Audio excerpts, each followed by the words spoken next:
The Abraham Accords under Trump 1, and the moving of the embassy to Jerusalem, also under Trump 1, and the permanent recognition of the annexation of the Golan Heights, also under Trump 1, which he will bring up in a second, that he did specifically for the Adelsons. All of those things that the Trump administration did directly led to October 7.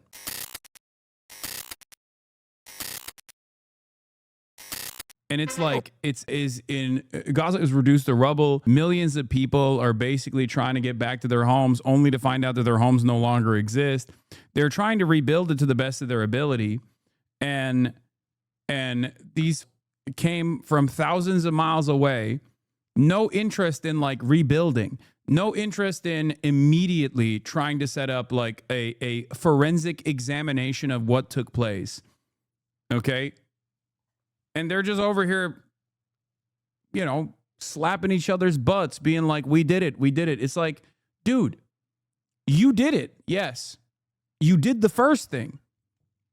You did the first thing. You caused, you allowed Israel to destroy Gaza. You allowed Israel to kill so many people.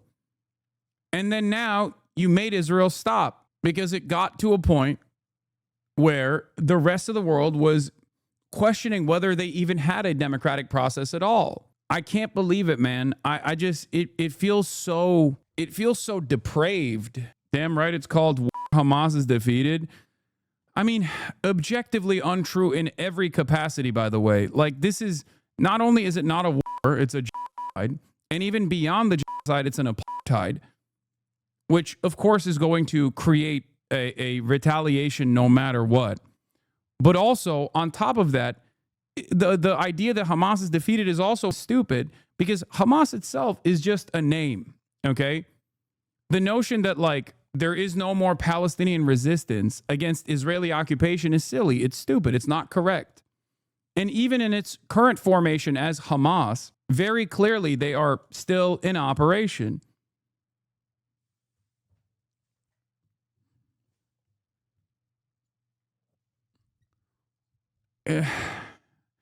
I don't know what these guys, like, I don't understand it. I really don't understand how you can look at the events that have transpired and still have this kind of attitude. You know, I don't understand how you can still maintain this position after 2 years of genocide. Can you explain why people continue to say Hamas was backed by Iran? Asking because I have Democrat friends who keep saying that just to justify what has happened. Yeah, those people are monsters. But the reason why they say that is because Hamas, despite being a Sunni emancipatory group inside of the boundaries of historic Palestine, have gotten logistical help and even in some instances training from Iran, as they are a part of the Iranian axis of resistance against the United States and Israel in the region. But none of that is a justification for Israel's behavior. There is no justification for genocide. That's why the term matters. Except I'm beginning to realize that there are people who will recognize the term and say the term and then simultaneously say, well, you know, maybe some genocides are justifiable. Because I feel like that's where we're getting to. I feel like that's where we're at, where people basically have decided, actually, you know, genocide is real, but also maybe it's justifiable. Terrifying prospect. Anyway, Trump went to Israel and addressed the Israeli Knesset. We are coming on the air with breaking news from the Middle East. President Trump addressing Israel's parliament right now following the overnight release of all living hostages in Gaza, a moment more than 2 years in the making and a key step in the first phase of the president's path to peace agreed to by both Israel and Hamas. President Trump addressing the parliament there in Israel. Let's listen in. Of renewed faith and, above all, a day to give our deepest thanks to the Almighty God of Abraham, Isaac, and Jacob. What? After 2 harrowing years in darkness and captivity, 20 courageous hostages are returning to the glorious embrace of their families, and it is glorious. 28 more precious loved ones are coming home at last to rest in this sacred soil for all of time. And after so many years of... Hamas originally was put into power by Israel and Bibi in 2006, not Iran. Aren't people? No, that's not true. Hamas was not originally put into power by Israel. No. Hamas has gotten funding from Israel throughout time, but that doesn't mean, key takeaway, don't mess with Jews. Pickle Rick 305 says, key takeaway, don't mess with Jews. Brother, how do you not even exhibit a little bit of a fraction of shame after 2 years and you still actively connect Israel's actions with Jews and Judaism? It's such an idiotic proposition that literally leads to unimaginable amounts of anti-Semitism. Okay?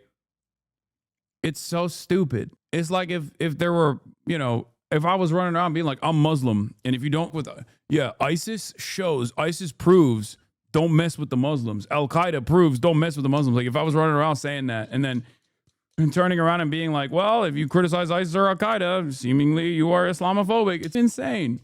As far as the first guy's point that he was responding to, okay.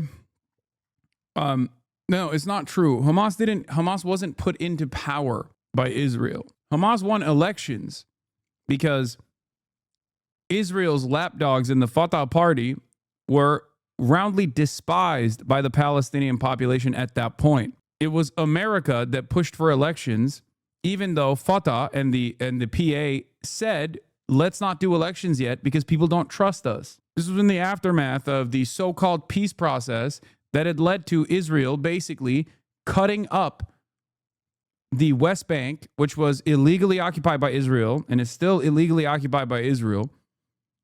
And the only the concessions that the Fatah group had given to Israel, it only led to more death and more destruction and more domination in the eyes of Palestinians. So understandably, they were looking for an alternative outcome.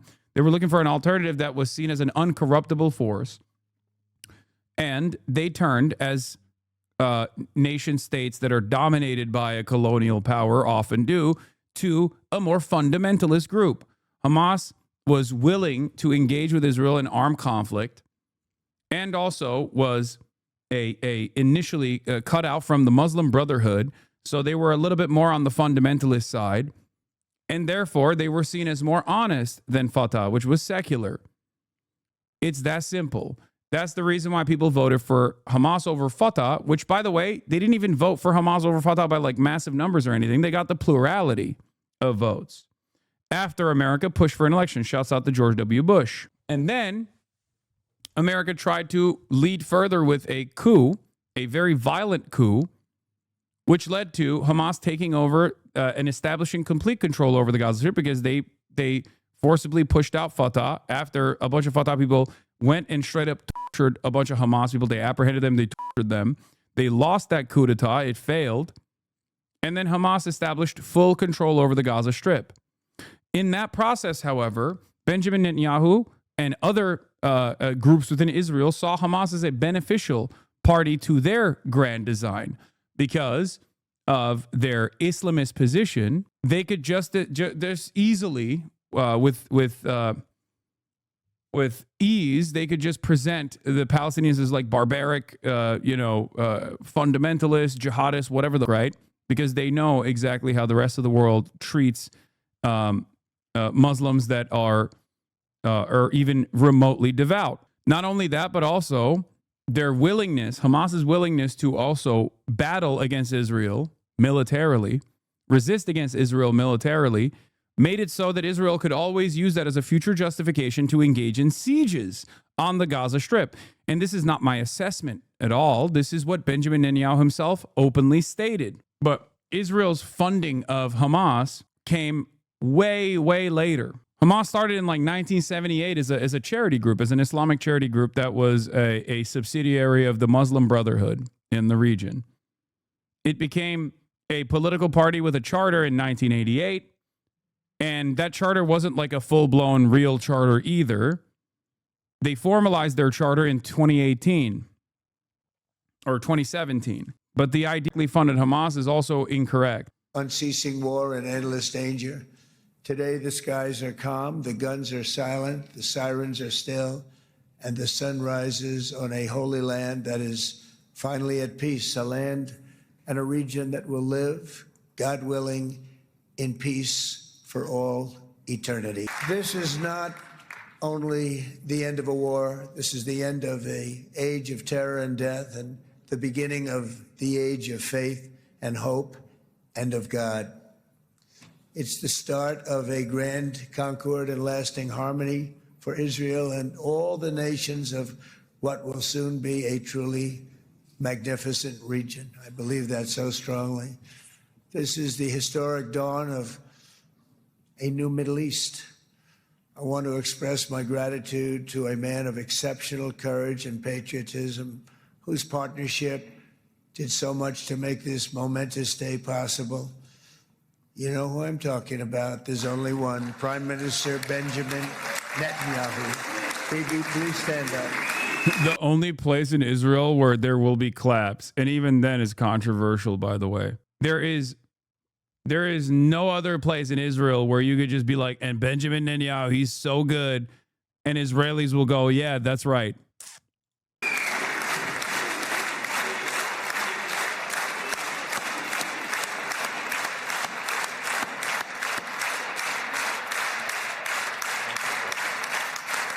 Do the Israelis really see this as a win? I don't know. I don't know where Israeli society is at right now. It does seem like there was at least a lot of like liberal Zionists, for example, that definitely wanted their family members to be extracted and released from captivity. So in that respect, like it's understandable that they are celebrating. I mean, that doesn't mean that they were upset about.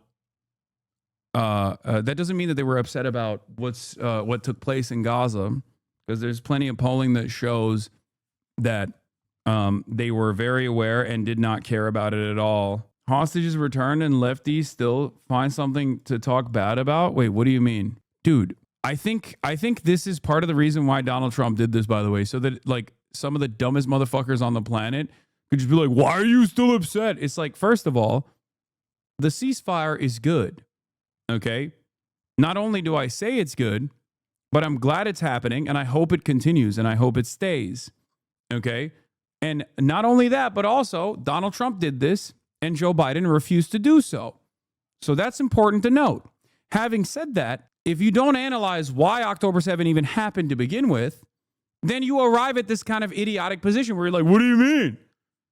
Hamas started a war and then they lost it, and Trump is allowing them to live, allowing those dirty Palestinians to live. This is not a cause for celebration at the end of the day. This is now 80 years of occupation, okay? Until there is true emancipation for the Palestinians, until there's a sovereignty for Palestinians, where Palestinians have autonomy over their own lives, there is still much more work to be done. Now, the question remains, is Trump the guy to do that? I don't think so. The ceasefire simply stops the genocide, which is good, and it should be praised, and I have. It's so strange to me that people make it seem as though that's not the case. Seconds after announcement that all living hostages were released, Israelis are starting genocidal demands calling to erase Gaza. Now all is left is complete annihilation. Now the hostages are home. We can erase Gaza. Yallah, it's time. Nuclear bomb on Gaza. After 2 years, no hostages. Now we need to crush and destroy all of Gaza. It's time to storm Gaza. Oh, yeah, I mean, there are some. I don't know, by and large, where Israeli society is right now. There are a lot of voices that wanted to, obviously, complete the ethnic cleansing of Gaza. There were a lot of voices in Israel that wanted this. Some are... I will say this much. I thought I would hear more opposition from Itamar Ben-Gvir and Smotrich and a lot of the other factions that are full-blown, like, permanent military occupation, permanent ethnic cleansing in Gaza, like people that have very openly declared that they want to complete the genocide. They have been noticeably absent from the conversation. That is interesting. Okay? I don't know if that's because Donald Trump said, it's done, it's over, shut the fuck up. Bro, they did. Smotrich said they want to immediately go back in with full force. No, but like even like disbanding the government is not even a thing that they're entertaining at this moment. Maybe they will, right? But also on top of that, their fans, like their supporters are not throwing as big as a fuss. Maybe it's because the media is not covering it. I don't know.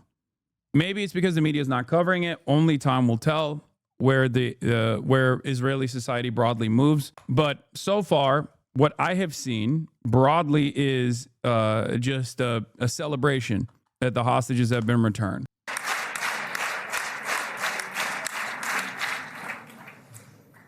And he is not easy, I want to tell you. He's not the easiest guy to deal with, but that's what makes him great. That's what makes him great. Yeah, like they're not doing like the right to rape riot style. They're not doing that shit that they were doing last time when like the Israeli government tried to like prosecute 6 concentration camp guards, and then they basically were like, nah, that's unacceptable. They should be able to rape the Palestinians to death. Thank you very much, baby. Great job. And let me also convey my tremendous appreciation for all of the nations of the Arab and Muslim world that came together to press Hamas to set the hostages free. Will they clap for the Arabs? To send them home. We had a lot of help. We had a lot of help from a lot of people that you wouldn't suspect. And I want to thank them very much for that. It's an incredible triumph for Israel and the world to have all of these nations working together as partners in peace. And it's pretty unusual for you to see that, but it happened in this case. This was a very unusual point in time, a brilliant point in time. Generations from now, this will be remembered as the moment that everything began to change, and change very much for the better.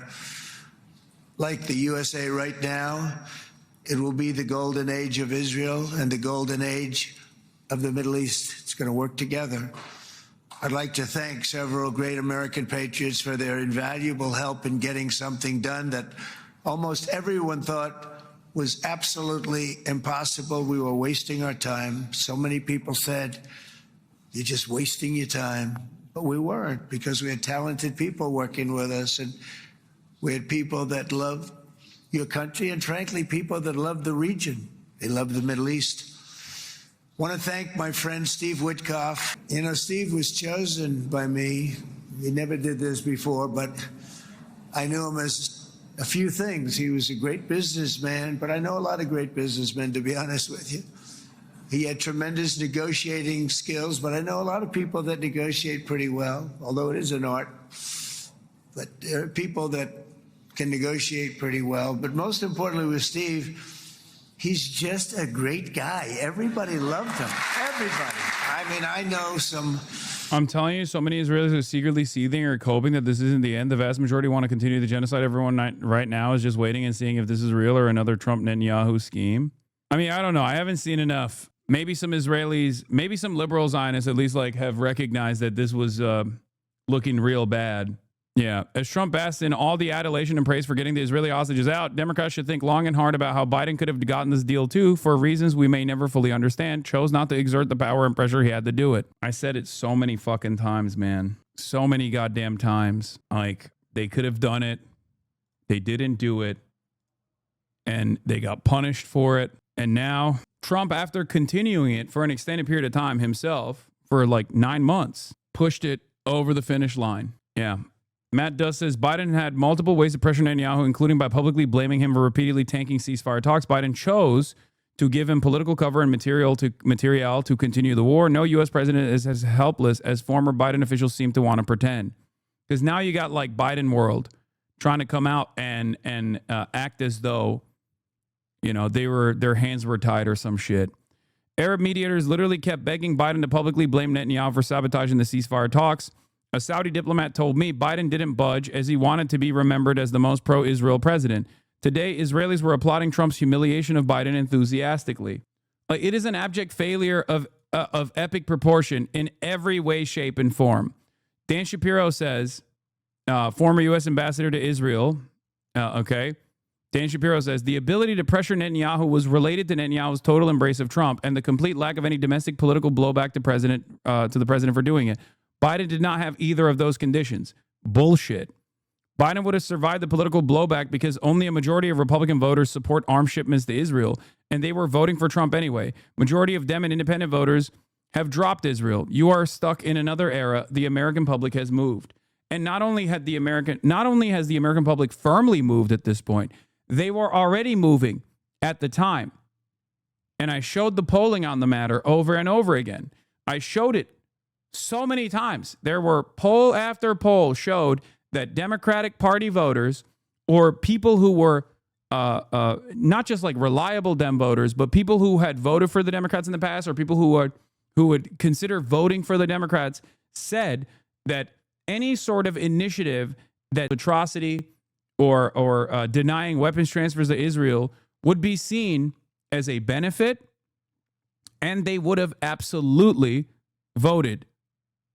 They would have absolutely voted for the Democrats if that happened. It was one of the many different reasons that the Democrats lost.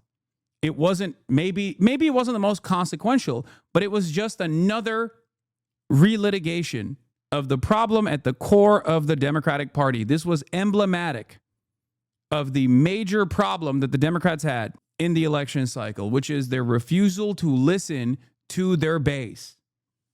Okay? They thought they could win by continuing to support Israel. They thought they could win in spite of Israel's unlimited child murder that many Americans could see. It is remarkable.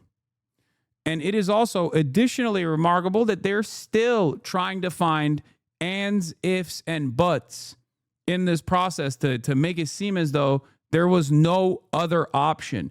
It wasn't just about Michigan, okay? Directly for Michigan, it played a major role, but it wasn't just about Michigan. It was for the entire country, because their inability to listen to reason, to listen to the crowd on the issue of Gaza, okay, was emblematic of the problems that many people saw with the Democrats. They would not listen. They would not actually try to separate themselves from the Republicans on this. And it caused people to stay home. This is precisely the reason why, even if all of the third-party voters actually all united and voted for the Democratic Party, Kamala Harris still would have lost the election. This is why the idea that, like, oh, third-party voters actually cost the election to Kamala Harris is stupid, especially this time around, because it wasn't as close as the previous Hillary Clinton-Trump bout looked like. It was not just Gaza, but Gaza was definitely significant. Do you blame people for not coming out to vote? Or wait, what? Where is this? Do you blame people for not coming out to vote, or were they justified? This is silly. Okay? In a democratic process, you have to abide by the wishes of your voters. Okay? There will never be a moment where I say, oh, these guys actually fucked up. They didn't vote. It does not matter. Okay? It's the party that fucks up. It's the party that actually does not play its cards right. That's what democracy is about. That's what democracy is. They are supposed to motivate you to get out and vote. I always urge people on the importance of voting. Okay, you will never catch me saying, don't vote, voting sucks, anything like that. I'm not one of those guys. I never have been, and I never will be. Okay, it's the most significant, most consequential, least significant thing you can do. Okay, voting is very important. Having said that, the notion that people are supposed to vote for you due to harm reduction narratives that you didn't even actually do a decent job describing is a demonstrable failure. And it has been a demonstrable failure.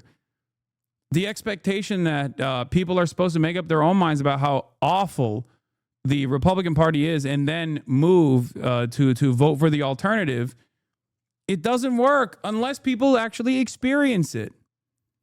But even then, seemingly, if the Democrats don't present a counter narrative, if Democrats don't put up a fight against the Trump administration, then it still doesn't work.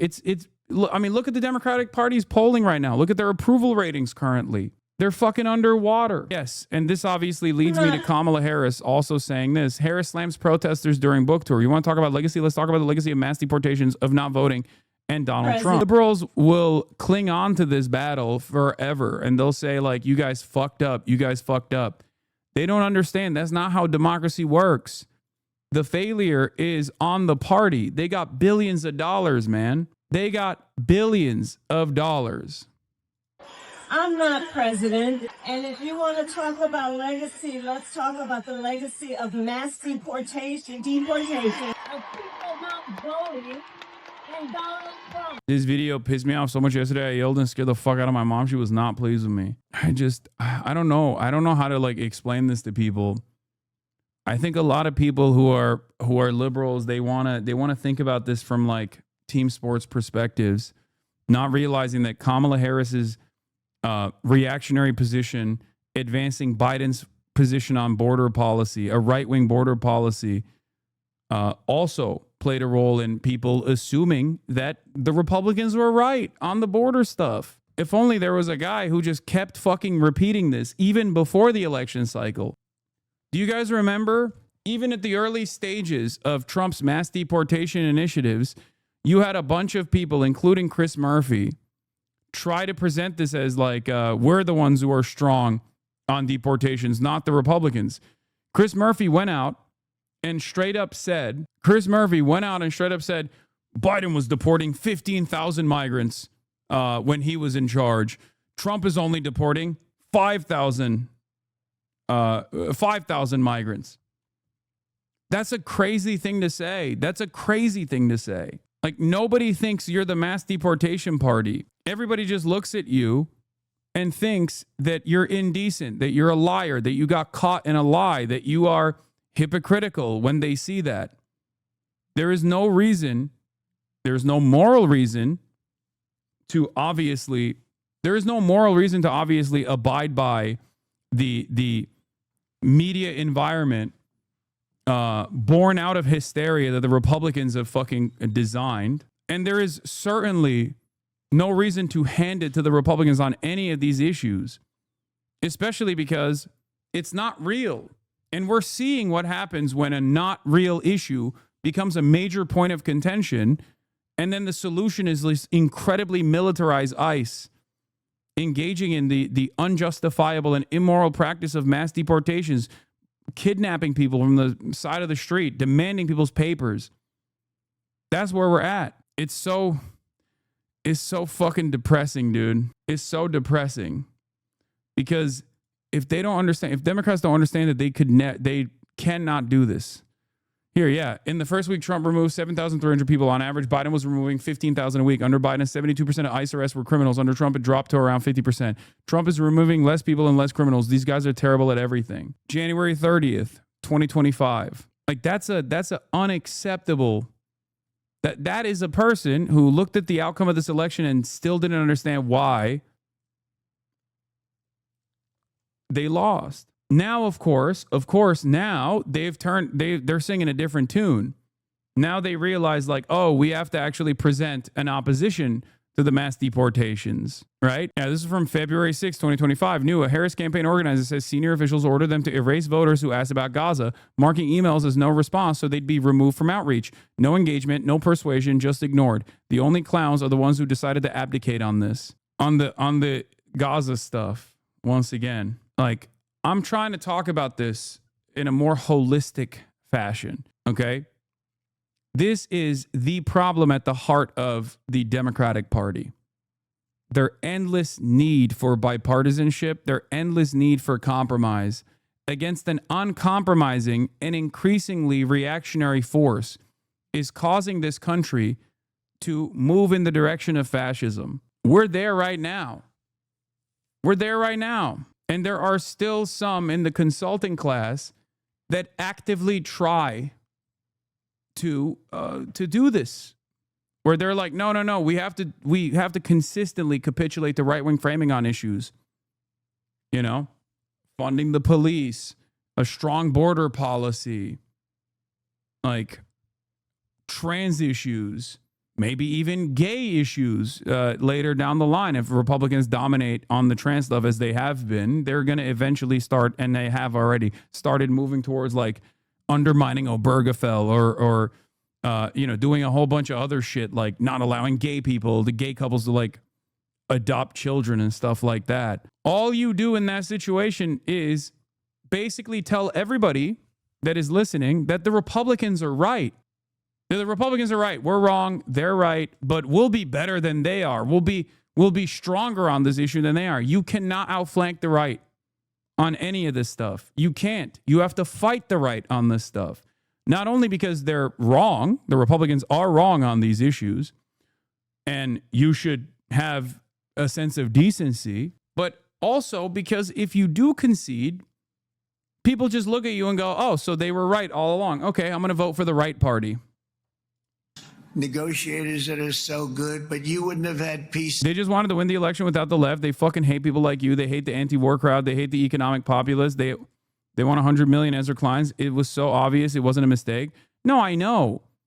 But the problem is you can't win an election like that. You just simply can't, because it's not just me or my audience. That's why it's such a silly fucking argument, because many in this community still did end up voting for Kamala Harris. But it's people that have never heard of me, people that don't know who the fuck I am at all, that also have the same anger and resentment. People that go, okay, what am I supposed to do with this information? Okay, that's it. Motherfuckers that are sitting on the couch are not watching me. Okay, motherfuckers who choose the couch over the ballot on the day of the election, they're not tuning in to my broadcast. Okay, the people that are tuning into my broadcast are already actively tuned in all the time, even when politics is not so fun or interesting. Those are the people who are the most tuned into politics. In the Middle East, you would be in World War III right now with some of these guys. Everybody loves Steve, and they respect him, and they somehow can relate to him. I've known him for many years, and I've seen it over again. On the border, the choice is simple. Here you have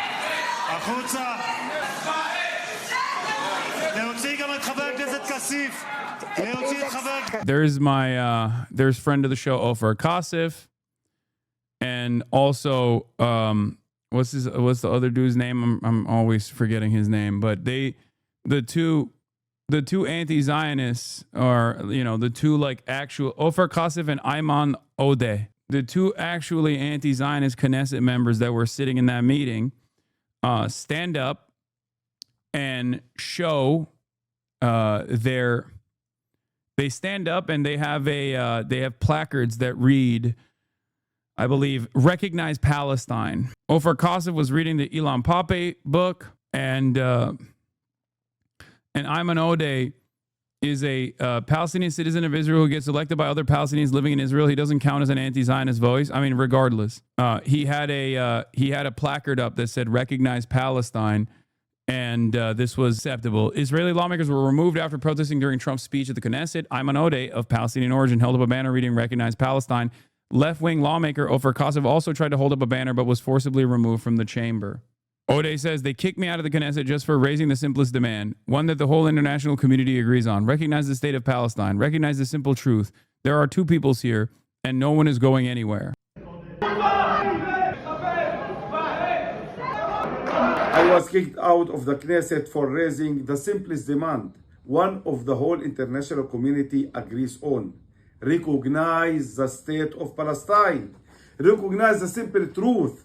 There are two peoples here and no one is going anywhere. Yeah. The attack on the Communist Party has been multifaceted. Kasif and other ministers of the Knesset have been suspended without pay on multiple occasions since the war for extended periods of time. Yeah. Yep. They kicked them out. Knesset member Kasif out of the hall. Please expel him immediately. Sorry for that, Mr. President. Thank you. Please. That was very efficient. Oh, he loves that shit. Oh my God. He fucking loves that shit, dude. Oh, you can see he is horny for that. He's like, I want that. Wish I could do that to Chuck Schumer.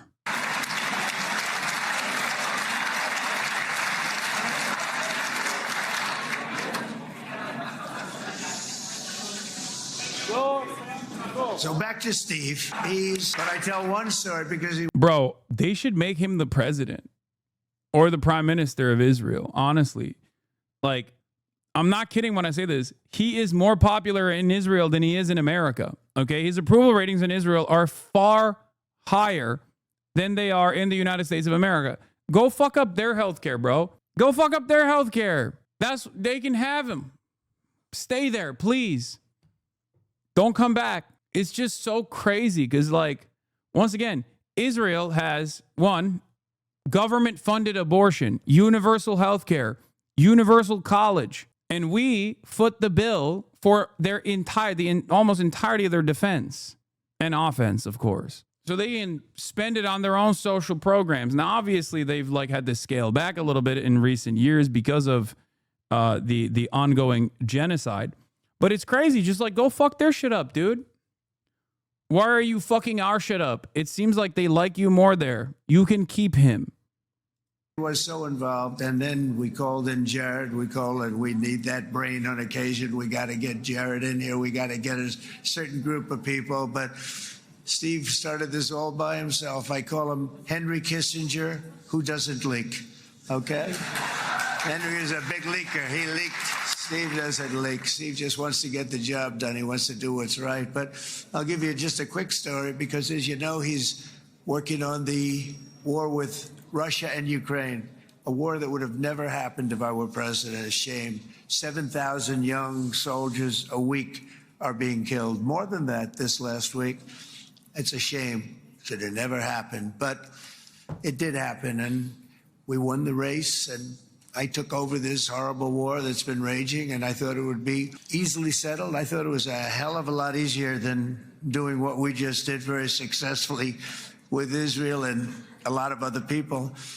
But this came first, and we'll get that one. But I set up a meeting for him to meet with President Putin, thinking it would be a 15 or a 20-minute meeting. Steve had no idea about Russia, had no idea about Putin too much, didn't know too much about politics, wasn't that interested. He was really good at real estate, but he had that quality that I was looking for, and I didn't see it around in too many ways. And I set up the meeting with Putin, and I called. I said, is Steve finished yet? That was about a half an hour into the meeting. No, sir, he's not. He's still inside. This is in Moscow. I said, well, how's he doing? I don't know, sir. He's still inside. I called up an hour later. Let me speak to Steve. Sir, he's still with Putin. He's with President Putin. I said, wow, that's a long meeting, 1 hour. I called up an hour later, he was still with Putin. 3 hours later, he was still with Putin. 4 hours later, he started to get the word that he was going to be coming out soon. And in 5 hours, he came out. I said, what the hell were you talking about for 5 hours? And he says, just a lot of interesting things. We're talking about a lot of interesting things, including what he went in there for, but you can't talk about it for 5. You can talk about it for a certain period of time, and you know what you're getting. But that's a talent. That's a talent where you can do that. Most people I'd send in, number one, they wouldn't be accepted. Number two, if they were, the meeting would last 5 minutes. And that's what happens with Steve. Everybody loves him. They love him on this side. They love him on the other side. And he really is. He's a great negotiator because he's a great guy. So thank you very much, Steve, very much. And let me also give a very special thanks to someone who truly loves Israel. In fact, loves it We already saw this so part. much that my daughter converted. Oh, wait, no, we didn't see this part. I didn't know this was going to happen, and Ivanka's here. Converted to Israel? No, they're, yeah, she converted. She's Israel now. She's Israel. She Israel high. No, I guess she converted to Judaism. I didn't know that. And Bibi, you do know this was not in the cards for me. You understand that. And she is so happy, and they are so happy. At least I think they're happy. If they're not, we have a big story, right? No, they have a great marriage, and they get along great. They're best She's friends. being converted They have to a the very first Trump special admin? I didn't know that. relationship. But Jared has been so helpful. He really did something very special. He established the Abraham Accords with a group of very wonderful people. I like calling it the... I will never not say this because it must be repeated over and over again, even though no one will fucking say it, even on the Democratic Party. The only person who I've gotten to agree to it at the time was AOC. The Abraham Accords under Trump 1 and the moving of the embassy to Jerusalem also under Trump 1. And the permanent recognition of the annexation of the Golan Heights, also under Trump 1, which he will bring up in a second, that he did specifically for the Adelsons. All of those things that the Trump administration did directly led to October 7, okay? Directly. And it's crazy that if it wasn't so uniparty, if the pro-Israel position wasn't the fucking uniparty position, Democrats would have presented that as a reason. But they chose not to because Biden is a fucking ultra-Zionist. Like, even more so, I criticize Obama all the time for the way he also treated Israel. But post-Obama, the shift to allowing Israel to basically run all of the Middle Eastern policy by the Trump administration was so fucking obvious. It was so overt. They just straight up were like, nope, we're letting them drive the car. And it's a damn shame that the Biden administration did not even reverse that trajectory one bit. Abraham Accords, because people... God. Abraham. That, right? And Abraham. It's so cool. It's so much sort of nicer, you know? The Abraham versus the Avraham. I just don't want to sound too sanctimonious when I do it, so, you know, I sort of split it up. This way we keep everybody happy. But we have some very great talent, and they have no excuses for anything that's taken place, because we had some unbelievably good people working on this. And then you're going to add a man named Marco Rubio, who is also here. That's right. And I have a prediction that Marco will go down, I mean this, as the greatest Secretary of State in the history of the United States. I believe that. They all supported too. Plus, it was a part of Hillary Clinton's agenda in 2008. She said, I personally consider Jerusalem the eternal and indivisible capital of Israel. So, of course, they see no problem. It don't matter. Okay? Because guess what? Obama didn't do it. Okay? And any kind of Clinton would have done this too is irrelevant, because Obama didn't do it. As a matter of fact, Barack Obama did JCPOA, which was against the wishes of Israel. Trump did do it. And he openly, in this speech to the Israeli Knesset, says why he did do it. He straight up is like, Sheldon Adelson, Miriam Adelson, they give me a lot of money. I love money. They give me so much money. I tell him I'm the president, and Sheldon still shows up at my doorstep. I say, all right, Mr. Sheldon, I'll still talk to you. Even after executing the JCPOA and kickstarting the process of maybe somewhere down the line normalizing relations with Iran, Obama on his way out still gave a $38 billion package to Israel, okay? $38 billion, 3.8 every year for 10 years. And that never stopped Israel from saying he's a Jew hater, okay? So there is no reason. There is no fucking reason whatsoever to ever abide by whatever kind of framework Israel wants us to abide by. It doesn't make sense. I believe, and he and I, you know, we really fought it out. You remember, he was tough. He was nasty. Who the hell thought this was going to happen, Marco, right? And now I'm saying he's going to go down Obama's as the in greatest. here. He will. Obama, I will never forgive you. always- Damn, okay, sorry. He was always smart and sharp, and people respect him. And then we have somebody who's young, but an unbelievable leader. I saw it a long time ago, and he's turned out to be even better than we thought. Right, Susie? I think even better. And that's Pete Hegseth, who is our Secretary of War, formerly Secretary of Defense.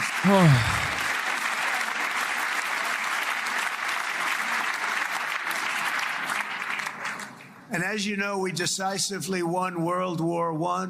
We decisively won World War II World War decisively. And everything in between and everything before it, we won everything. And then they had the brilliant idea of changing the name from war, you know, it was war, to defense. And with that went a certain thinking.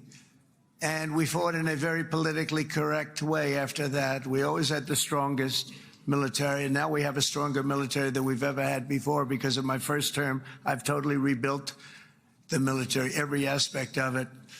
But we have, if you think, we settled 8 wars in 8 months. I'm now including this one, by the way, if that's okay. They may say, well, that was quick, because yesterday I was saying 7, but now I can say 8. The hostages are back. The hostages are back. It is a good feeling. Isn't that nice to say? You know, I just said the hostage. First time I said the hostages are back. It feels so good to say it. But when you settle 8 wars in 8 months, that means you don't like war. Everyone thought I was going to be brutal. In fact, I remember Hillary Clinton during a debate, she said, look at him, he's going to go to war with everybody. And actually, she said, he's got a personality that's all about war. No, and my personality actually is all about stopping wars, and it seems to work. It seems to work. But it also means there's name change and our attitude that we're not going to go into a war, but if we do, we're going to win that war like nobody has ever won a war before. We will not be politically correct, but we're not going to be there. And I think, you know, as you mentioned, Bibi, through strength, Bibi. and that's what it's all about. The United States has the greatest and most powerful military in the, right now, history of the world. I can tell you we have weapons that nobody's ever dreamt of. I only hope we never have to use them. I rebuilt the military. I was proud to do it, but some of the things I hated to do, I hated certain of the weapons because the level of power is so enormous. It's so dangerous, so bad. But we have to do what we have to do. We make the best weapons in the world, and we've got a lot of them. And we've given a lot to Israel, frankly. And, I mean, Bibi would call me so many times, can you get me this weapon, that weapon, that weapon? Some of them I never heard of, Bibi, and I made them. But we'd get them here, wouldn't we? And they are the best. They are the best. But you used them well. It also takes people that know how to use them. And you obviously... At least we got an American president that's also getting a standing ovation in Israel for once, as opposed to the fucking Israeli president or prime minister constantly getting a standing ovation in America. You know, hollow victories. Ben Shapiro was in the audience, just left the Knesset after witnessing President Trump's history-making speech. Show forthcoming.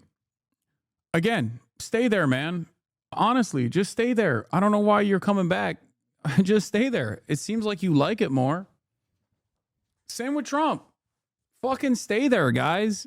Actually, let us sort our situation out over here. Clearly, we just care more about everything that's going on here. Everyone there seems a lot happier. They used them very well. But so many that Israel became strong and powerful, which ultimately led to peace. That's what led to peace. So as we celebrate today, let us remember how this nightmare of depravity and death all began. 2 years ago, on the eve of the Simchat Torah holiday, thousands of innocent Israeli civilians were attacked by terrorists, and one of the most evil and heinous desecrations of innocent life the world has ever seen, the worst slaughter of Jews since the Holocaust. The cruelty of October 7th struck to the core of humanity itself. Nobody could believe what they were witnessing. The United States of America grieved alongside you, and we mourned for our own citizens who were so viciously taken that day. And to all the families whose lives were forever changed by the atrocities of that day, and all of the people of Israel, please know that America joins you in those two everlasting vows: never forget and never again. Greatest president in the history of USA for Israel, maybe? Because, like, it is pretty wild. This Trump's, once again, I'm going to repeat this, Trump's popularity in America is significantly worse than his popularity in Israel. Okay? And there's good reason for that. It's because none of the actual things that he said he was going to fix, which, you know, obviously was unbelievable, like the cost of living crisis or whatnot, he has actually fixed it all. And the only promises that he followed through on are actually worsening the cost of living crisis. He's implementing mass deportations. He's funding ICE. He's trying to erode due process and for the First Amendment. These are all things that are creating an environment of instability. All of the tariff stuff that he has done has also consistently created market volatility. The only thing he's actually followed through on is making the tax cuts for the wealthy permanent. And in an effort to make that justifiable, what has he done? He's cutting $800 billion in Medicaid funding.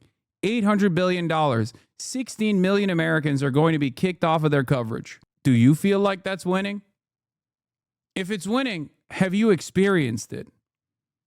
Have you actually experienced it? Meanwhile, he's also sending the military domestically, deploying the American military over and over again. Where is the winning? Where is the winning? Seriously, buzzword bingo next stream? What do you mean buzzword bingo? Why is that chatter not responding? Like, you got nothing. The only thing he's given you is red meat, being like, oh, the 40 transgender NCAA athletes are no longer allowed to compete. Okay. Did that actually fix any of your problems? Calm your tits? My titties are calm, chatter. My titties are so goddamn calm. You can see my tits are calm. Does it look like I'm losing my mind in any capacity? Does it perhaps make you feel better if you think you have some kind of aesthetic victory here? If you imagine that the quote unquote lib is being owned in this situation? Is that what it is? In your mind, you're like, well, he's owning you right now. He's making you upset. Yeah, I'm upset because I care for every American, regardless of their background. Okay? I care about Americans living in rural areas that actually voted for Donald Trump, who are going to lose the remaining hospital that they had that is already in a state of dire disrepair now that Medicaid funding is being cut. I care about those people.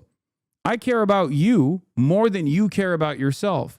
You found yourself in this situation where you think, oh, well, as long as we are dominating our enemies, the enemies that I've built up in my mind, the real enemies, not the actual establishment, not the financial elite, not the capital owning class, not the landlords that constantly raise rent. The actual elite in my mind is transgender working class Americans or undocumented migrants. Those are the real villains.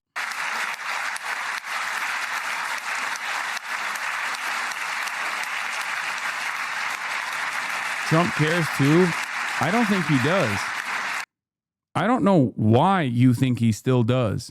He doesn't even do a good enough job claiming he cares, you know? It's just shocking to me that there are still people that truly think that Donald Trump cares.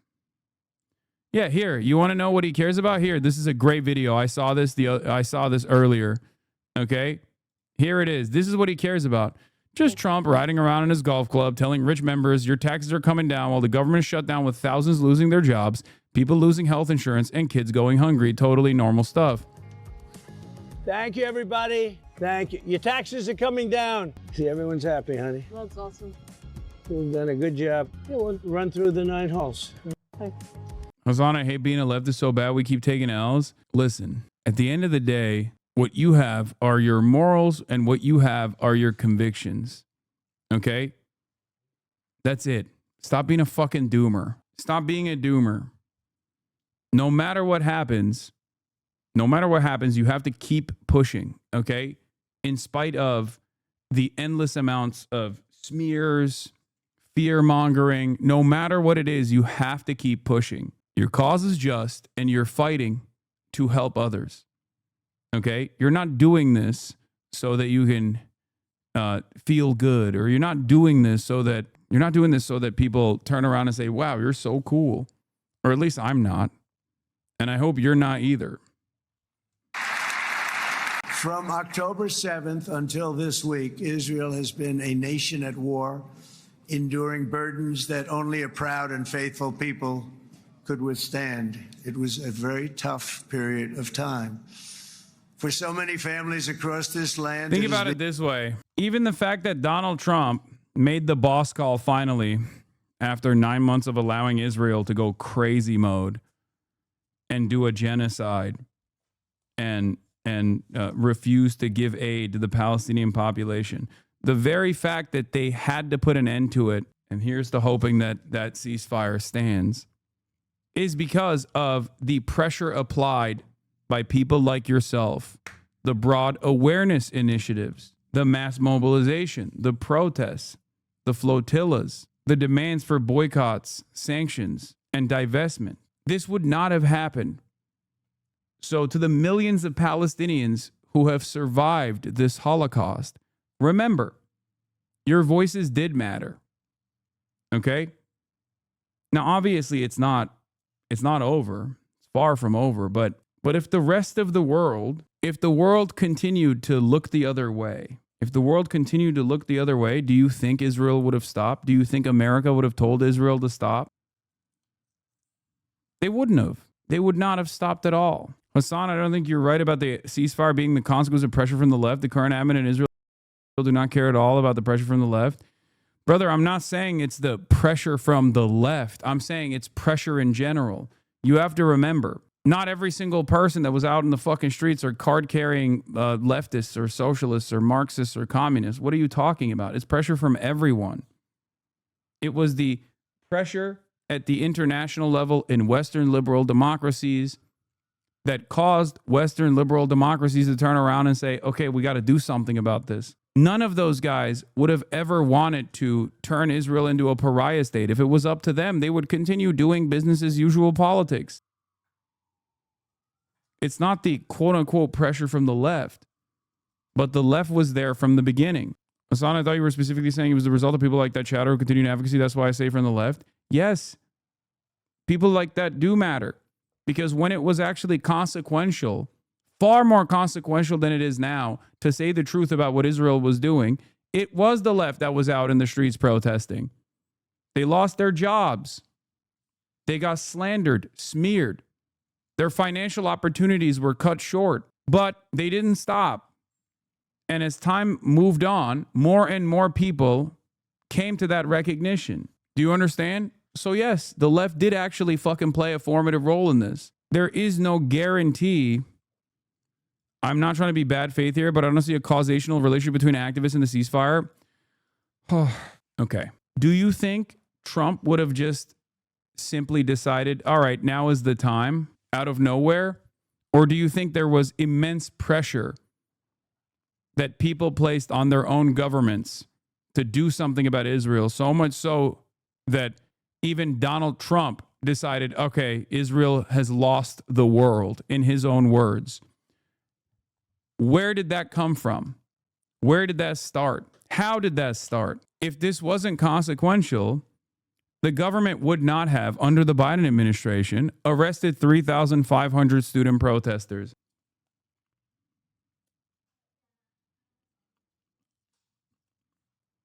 They would not have. If it wasn't consequential, the British government would not have made Palestine Action a prescribed terrorist organization and continue to arrest people for the crime of supporting Palestine Action. There is a reason why these guys wanted to implement a chilling effect on protests, because every time, if it wasn't consequential, they would not have bought TikTok and handed it off to one of the IDF's largest singular donors, Larry Ellison. It is weird cope and maybe skepticism to refuse to recognize what Zionists recognize every day and move to implement every day. If it wasn't for mass awareness initiatives and mass mobilization, it wouldn't have gotten to this point.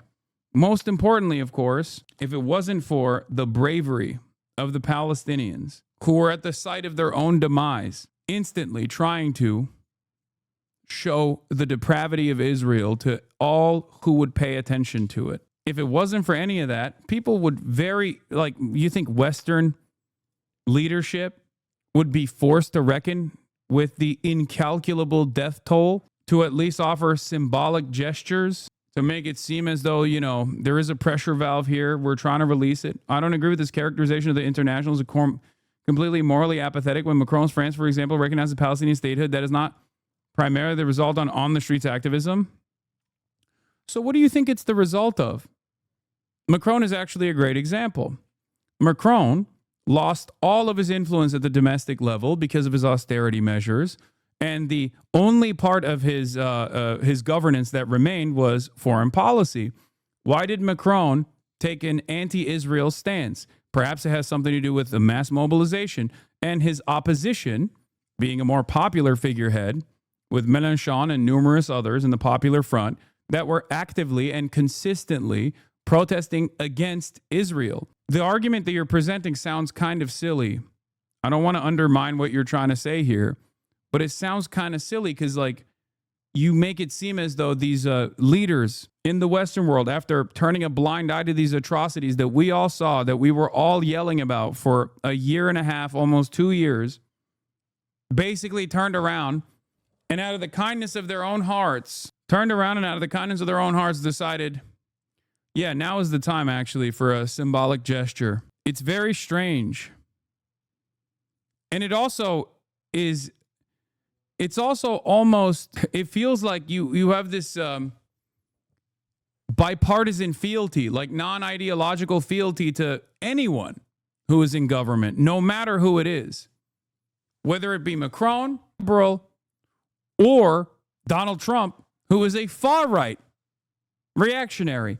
These are all people that actually decided on their own volition, and the unimaginable pressure presented towards them that could potentially even undermine democracy, not in America, but certainly in places like France, in places like Italy. I just don't agree with this vision that these leaders are completely apathetic and only shifted their position out of pure Machiavellian pragmatism. I agree that the activism signal boosted. That's clear as day, but I feel like you're overestimating the role it had in actual consequential policy. I like that you refuse to say what you truly believe, because I think you also recognize how embarrassing it is. Yes, world leaders are completely apathetic. They murder thousands with one command. What do you mean? They're not like regular people like you and I, okay? The notion that Macron actually is not apathetic, but simply finally came to his own conclusions, and that's why he offered a symbolic, conditional gesture of state recognition of Palestine after 2 years of genocide. It just happened to be so perfectly timed, you know? He just came to his own senses right then and there and did it unilaterally. It's ridiculous.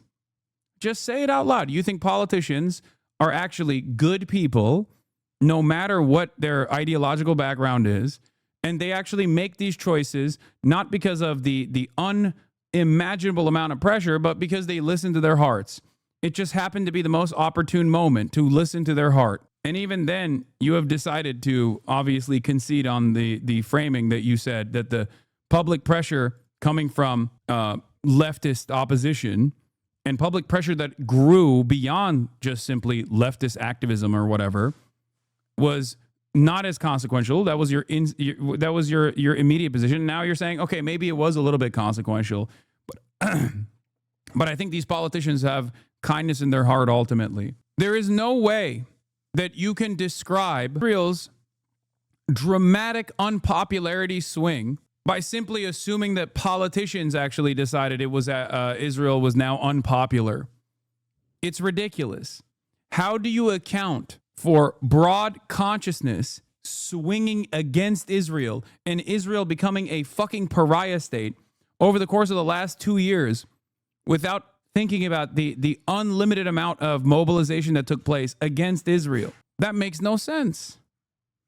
Of course it was the mobilization that mattered. In years since you've known a single day of true peace, but now at last, not only for Israelis, but also for Palestinians and for many others, the long and painful nightmare is finally over.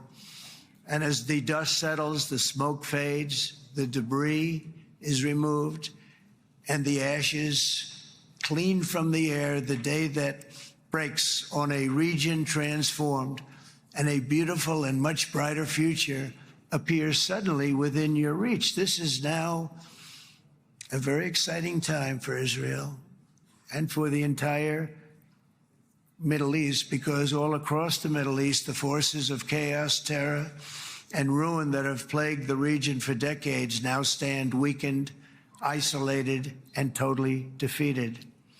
A new coalition of proud and responsible nations is emerging, and because of us, the enemies of all civilization are in retreat. Thanks to the bravery and incredible skill of the Israeli Defense Forces and Operation Rising Lion. Perfect example of engaging. A lot of the protests were obstructive, and he got in the way of people who had nothing to do with the argument, making their first impressions annoyance and inconvenience. No, protesting is assembling in a public space to show your ideals and sway more people to your side or inform the people of an issue. It has nothing to do with actively obstructing other people and becoming a nuisance. Oh, dude. Oh, I think this is Matt Iglesias, right? Is this Matty Iglesias in the chat? Is that what? Well, at least he agrees that the DNC needs restructuring because they've been dropping the ball for the past decade. It's not about the number of deportations, it's about the aggression they use to go after them, plus how public Trump's chasing of illegals is. People are roadblocking him wherever they can, which I think is slowing his role. If ICE had full cooperation, I'm sure the numbers would be higher. I'm not a regular viewer here. I think 99% of what you say is trash. I just think it's important to hear all sides of the spectrum. This has to be a DNC op? No, this is like an ultra lib, I think. Like an ultra lib. Yes, protest is not meant to be disruptive. You're right. You're so right about that. Protest is supposed to be done quietly in your living room. Yeah. Broad awareness. Like even mass arrests that take place play a formative role in changing and shaping collective consciousness on issues.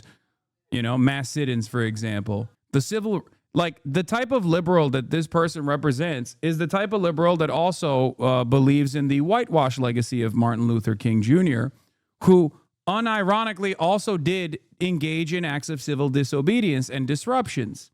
Okay? So even from your standard of like what it means to do good and successful types of protests, even in the whitewashed approach to the civil rights struggle, you're still at odds with the way that you present how protests are supposed to be implemented. Just so you understand.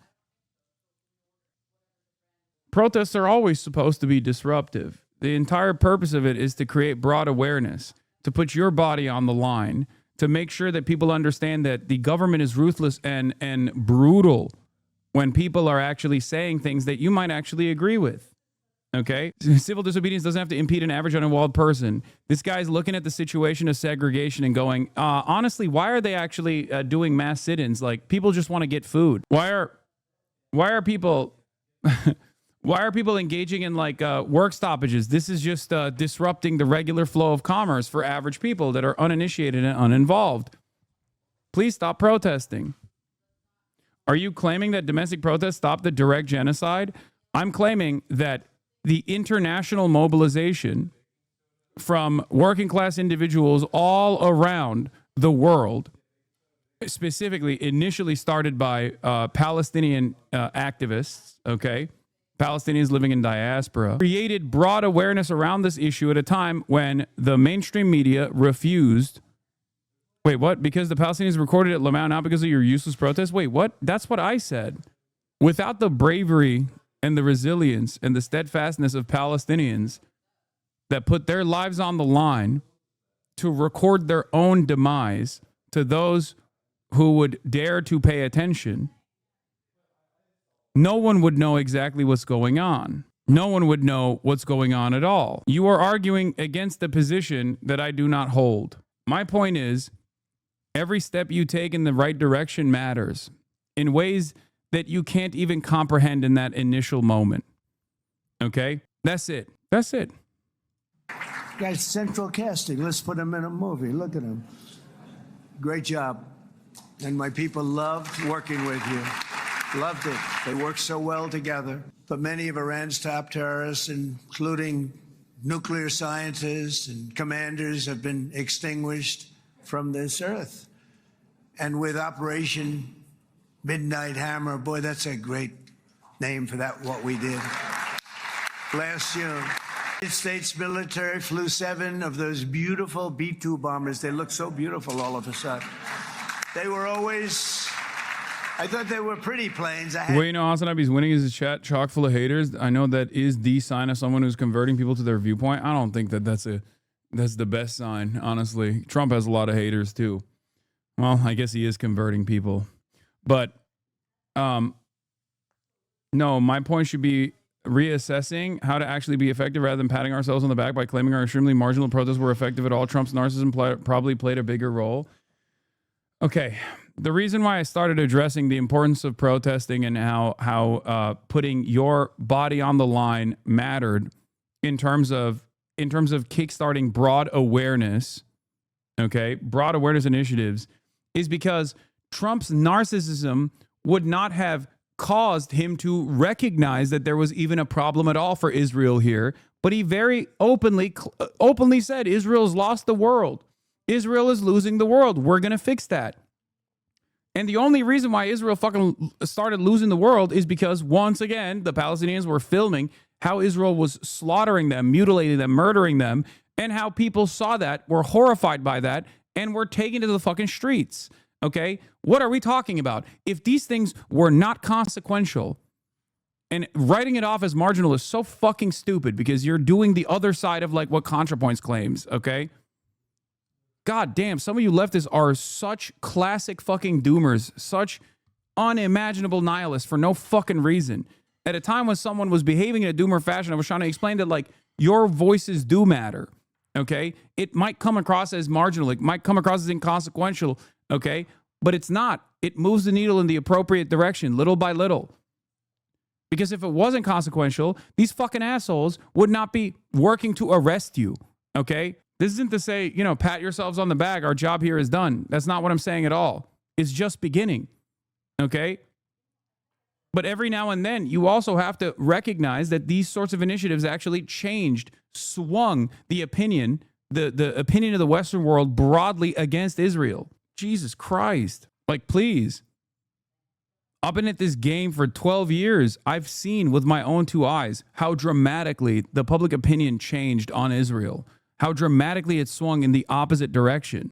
So when you guys come in here and you say, nah, that doesn't matter. Like, what, you think people came to their own conclusions on their own? Like, no, they didn't. Every single person that you talk to directly and convinced to see the truth is another person that can go talk to 10 other people, okay? This is how change happens.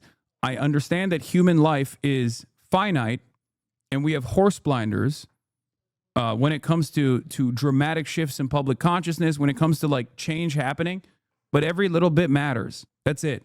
And if it didn't fucking matter, these people would not be actively trying to stamp it out, actively trying to harm you to get you to shut the fuck up. No idea they could do what they did. In fact, we just ordered 28 more of them. A little updated version. We ordered a whole pile of them. Yes, this is a better take. The main reason this ended was the cost of continued military operations was too high. Part of that is the diplomatic cost internationally, and the part of it is the direct resistance. All of it led to Israel and America realizing the cost outweighed any gains. Yes, make no mistake. I've been saying this since day one. Eventually, there will come a moment where the American administration that has been full-throated in its support for Israel will have to recalculate how much they can let Israel get away with. We are there now, it seems. If this ceasefire holds, and it seems like Trump will push for it to hold, and obviously the job is not, it blows my mind that you saw so many people change their minds over the course of the past 2 years. Hasan, if you believe public opinion matters to this degree, then you're implicitly conceding that liberal capitalistic states are in some way responsive to popular will, at least to some degree. I don't disagree with that, but I'm surprised to hear it coming from you. What are you talking about? Do you think I'm like some fucking vanguardist guy or something? Like, what do you mean? Okay, so you were wrong about your opinion. Yes, of course I think public opinion matters. The reason why I think public opinion fucking matters is because I understand that it makes it harder. It makes it much harder for the administration to continue along in the way that they, to continue along in the ways in which they want to continue. It certainly wasn't mainstream news that was covering what was going on in Gaza with honesty. It wasn't the politicians. So how the fuck did so many Americans come to that realization on their own? Look what happened when the Democrats ignored public opinion. They lost. Jesus Christ. Even if I was a vanguardist, I also analyze that the current material conditions are not ripe for any sort of like mobilization. We do not even have labor militancy in this country. We barely have trade unions in this country. The fuck do you mean we have a Marxist-Leninist vanguard? We have nothing. You have to recognize and work within the confines, work within what you have.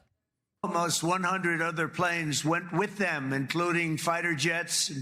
We had 52 tankers, big, beautiful. From the way my Israeli grandparents are acting, I think this could be real. They keep talking about how Hamas can't be left still existing. Israelis really wanted this to be the complete end of Gaza, and the troops actually moving out and allowing Palestinians back into the north shows this isn't purely aesthetic. The political landscape in Israel is going to be about how to destroy Hamas. They won't give up this genocide easily. I agree. For sure. But we'll see how we get there because, again, if America is recalculating the cost-benefit analysis here and realizing that, like, Israel's become too much of a fucking pariah, so it's getting in its own way, and it's therefore getting in America's way of whatever kind of grand design they have for the region, with Israel playing the jockey role here, okay, Israel controlling that grand design, they have to basically tell them, stop for a little bit, please. You're getting at you're going too crazy mode, okay? You blew up Doha. That's fucking insane. We have thousands of fucking troops there, and you just struck the capital of a oil-rich regional power that is under a security arrangement with us, perhaps the most consequential. That's where U.S. Central Command is. And Israel thought they could get away with fucking blowing up Doha after using the Trump administration to bring all of the fucking negotiators into one room. Qatar has taken hits twice now at the behest of Israel and America. Once from Iran and once from Israel directly. It's crazy.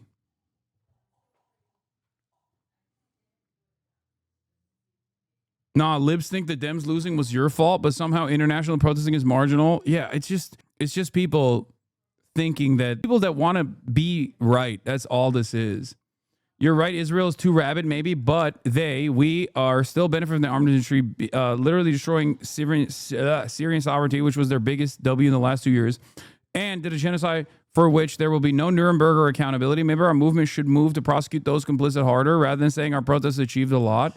Did I ever fucking say that these things are not true? Or did I ever say that we shouldn't be moving to try and prosecute these people? Of course. Of course. That's why I stress the importance that, like, this job is not done. This is not over until Palestinians have sovereignty, until Palestinians have emancipation. What the fuck? I don't know where you're coming from, man. Brand new tankers that were loading them up 4 or 5 times. They've traveled 37 hours back and forth. Think of that. That's why I always say America does not hate Israel enough. Okay, that's true. It's just true. There are plenty of other countries where they hate Israel a lot more. America has fallen behind. But we had tankers all over the sky for all the other planes. We had the F-22s, the F-35s, F-16s. We had a hell of a lot of planes. So we had 52 gas stations in the sky. That's what they call them. I'll tell you, I wouldn't want to be flying one of them. We have our great General Raisin Kane right here. General, stand up. This guy. What a general. Like, it just blows my mind that there's Americans, maybe Arabs living in diaspora, but certainly not Palestinian, I suspect, being like, oh, these protests are marginal. Yeah, okay. Go talk to the fucking Palestinians in Gaza if they think the protests are marginal. They don't think the protests are marginal at all. Like, what are we talking about? You got like little babies in Gaza holding up signs being like, we stand in solidarity with the fucking student protesters that are getting arrested. And you got white Americans in the chat being like, dude, this shit doesn't fucking matter. Of course, every little bit matters. Okay? Every little bit matters. I'm just saying maybe he's an Arab in diaspora because his name is Monkey D. Houthi. Okay? That's the only reason why I said that. I don't even think Arabs in diaspora feel that way. They also exist in a world where they have been declared public enemy number 1 for like the last 25 fucking years. What are we talking about? So even they cannot comprehend how much of a public attitude shift has happened on the issue of Israel. I was just giving him an out before he goes, I'm not a white dude from fucking Kentucky. I'm actually Arab or something, you know? Doesn't change the reality. It's just he's still wrong.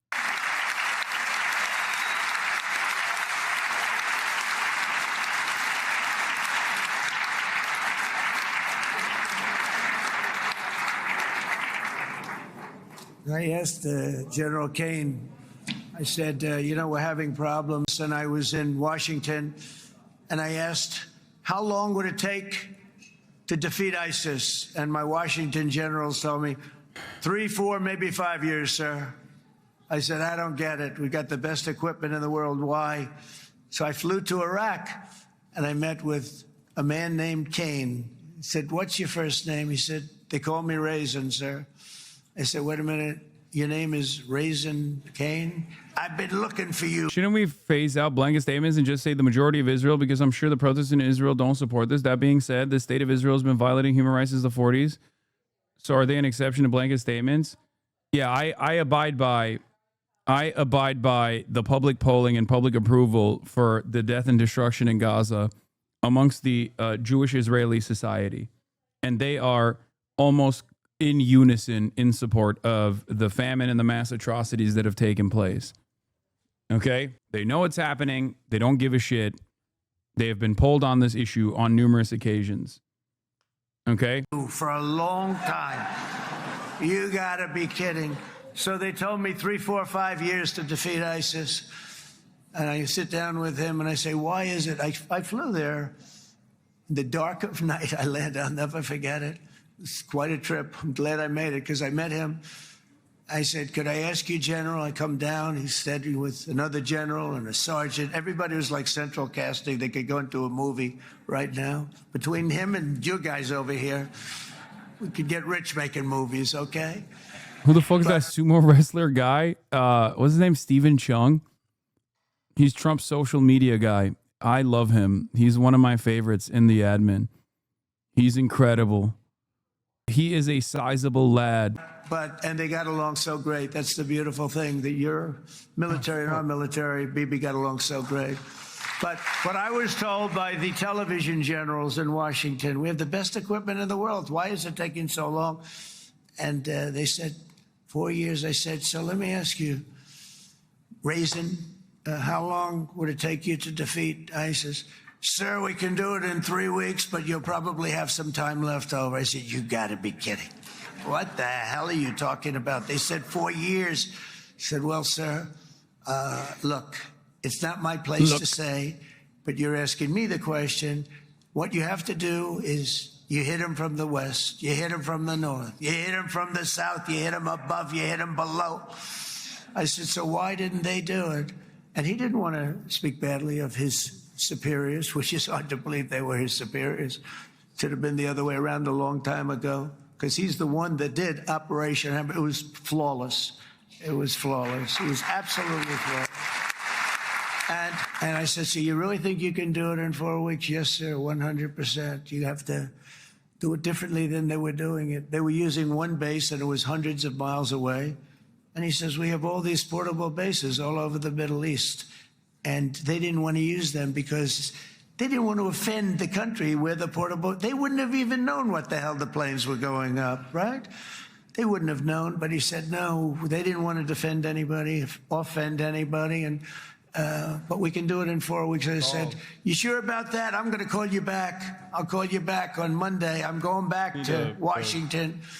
But you think 4 weeks? Yes, sir. I think we can do it in 4 weeks. We'll have time left over. So I call him on Monday. I said, you think you can do it? 4 weeks. I said, go ahead and do it. He did it. I'll tell you, he did it in 4 weeks, less than 4 weeks. So, General, stand up, please. Again. Also, Kane is a venture capitalist. This is awesome. A real general. This is not a television general. He doesn't want to go on television.